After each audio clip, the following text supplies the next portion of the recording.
Damn. Condola got Lauren stressed. Sorry to this man.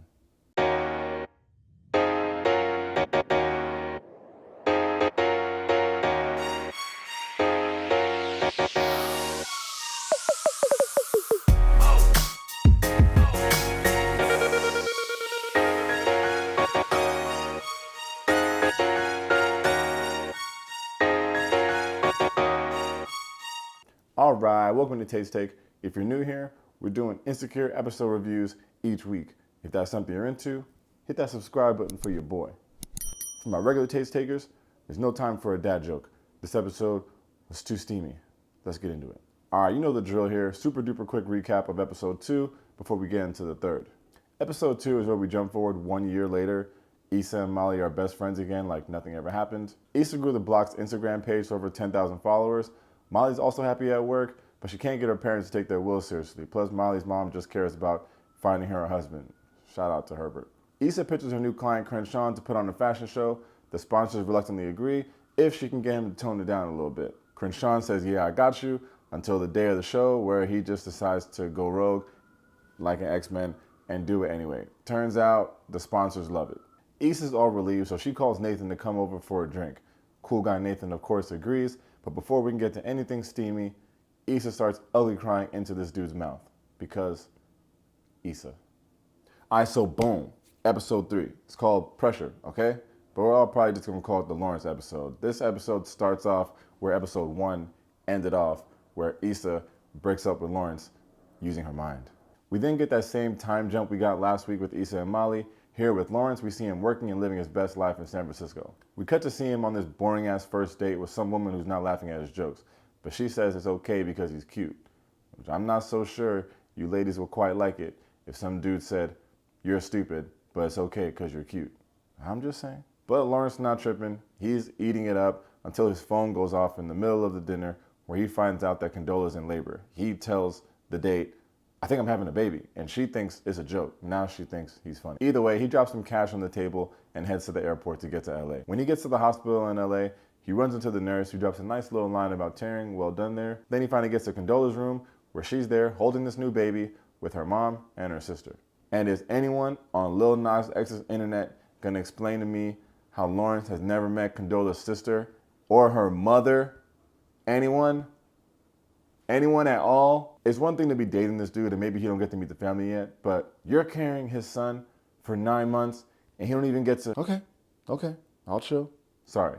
Don't let my outbursts distract me from shouting out Keke Palmer, who's playing Condola's sister and doing a damn good job at it. Anyway, still in the hospital room now, Lawrence is about to find out the name of his own son after her family already found out. So we're not going to include Lawrence in naming his kid. Then he has to pretend he likes it. I don't know if he's frustrated because he thinks the name is whack or that he didn't get to help out in naming his own kid. Okay, end scene. Since Lawrence is in LA, he pulls up at his friend Chad's house. He's no stranger to the show, but this is the first we've seen him this season. And this is my favorite character on the whole show. I think everything he says is funny, and he's back like he never left. We see him letting Lawrence vent to him about Condola. He calls the poor kid Mufasa. Just a very relatable vent session between your boys. Of course, you're not going to tell your boy like all the stuff you did wrong. You just got to make sure he's on your side, which Chad is, of course. It's a quality scene. Then we head to one of Condola's doctor visits, one of the few she was gracious enough to let Lawrence attend. What a treat. This is where the doctor goes on that random rant about ugly babies. I don't know what they were going for there. They leave out of there and Lawrence is trying to make plans to get the baby baptized. Surprise, surprise, Condola has already planned it with her church. Poor Lawrence is trying to say goodbye to her kid and she's driving out of the parking lot and she didn't even say goodbye. A little bit later, we get to the baptism where we see the families getting together. This is my first memory of seeing Lawrence's parents. I don't know if we saw them earlier in other seasons. Y'all can let me know, but they seem new to me. Very impressive line when Lawrence's mom said the baby needs to have another baptism so we can get a full dip. I guess he just had the little sprinklies. That's a good line. Condola's sister brought all the shade to this baptism because she won't let Lawrence off the hook for saying he needs to take a nap. And I'm Team Lawrence in this episode, but the clear winner and MVP of this episode is Keke Palmer playing Condola's sister. Also, Lawrence, you idiot. Don't tell a newborn mother that you're sleepy too. You get every hour of sleep per night. You don't even get to live with that kid. You don't even get to hear it cry. Connect the baby monitor to your phone in San Fran and get up and pretend you have to. I'm trying to root for you here. Just relax. Moving along, Lawrence flakes on an LA trip claiming that he has to work, but he was lying. That's messed up. But he does pull back up to go to Simone's first birthday party. That's Tiffany and Derek's kid. Kelly's the godmother, so she's like hosting this thing. We also find out she's not drinking anymore. This is just a real weird season for Kelly so far. I'm sure she's gonna get some attention later on, but right now, it's just all over the place. I don't know what's going on with Kelly. Either way, she does have a good line here where she calls out the cousin for being on the phone in the Peppa Pig costume. And that's Peppa Pig with a hard R. Later on in the party, Condola realizes that Elijah's hungry, and Lawrence, just trying to be helpful, offers to feed him himself. Now you see now, you done fucked up, you know that, don't you? Come to find out, Lawrence gave the kid some solid food that he's never had yet, and when Condola finds out, she doesn't let him hear the end of it. So they start fighting in the middle of this party. It was just super embarrassing, almost knocking over the damn presents. So Derek has to pull Lawrence aside and talk some sense to him. It's like Chad is one thing and Derek is the other thing. And it's really just like, bro, yeah, it's gonna be complicated, but don't mess up my party. Like, y'all look crazy. And he was right. Derek, you don't get enough credit for your common sense. Anyway, the party's over. Lawrence goes back to San Francisco, and here we get the split screen view of what Lawrence is doing in the Bay and what Condola is doing in LA. Hey. Lawrence, let's just say he's having a good time. And Condola is not having nearly as much fun. She's basically a single mom at this point, which is the hardest job on the planet. So it's not equal. Lawrence, you could have had a little less fun. After that scene, Lawrence texts Condola to see if he can keep Elijah overnight. Surprisingly, Condola agrees. Condola agrees. She agrees. When he pulls up at the house to pick up the kid, he's crying in Condola's arms. He's like, let me hold him. I can calm him down. He holds the kid. The kid does not calm down. And Condola says, let me take him back. I can calm him down. Lady, he was already crying in your arms in the first damn place. Don't even try it. Anyway, this scene leads to the climax of the episode. This has got to be the biggest fight in the history of Insecure. They're both saying some wild stuff. She tells him she doesn't trust him. He tells her to shut up. Oh, that's crazy. You can't tell your baby's mom to shut up. You just can't. It's just all bad.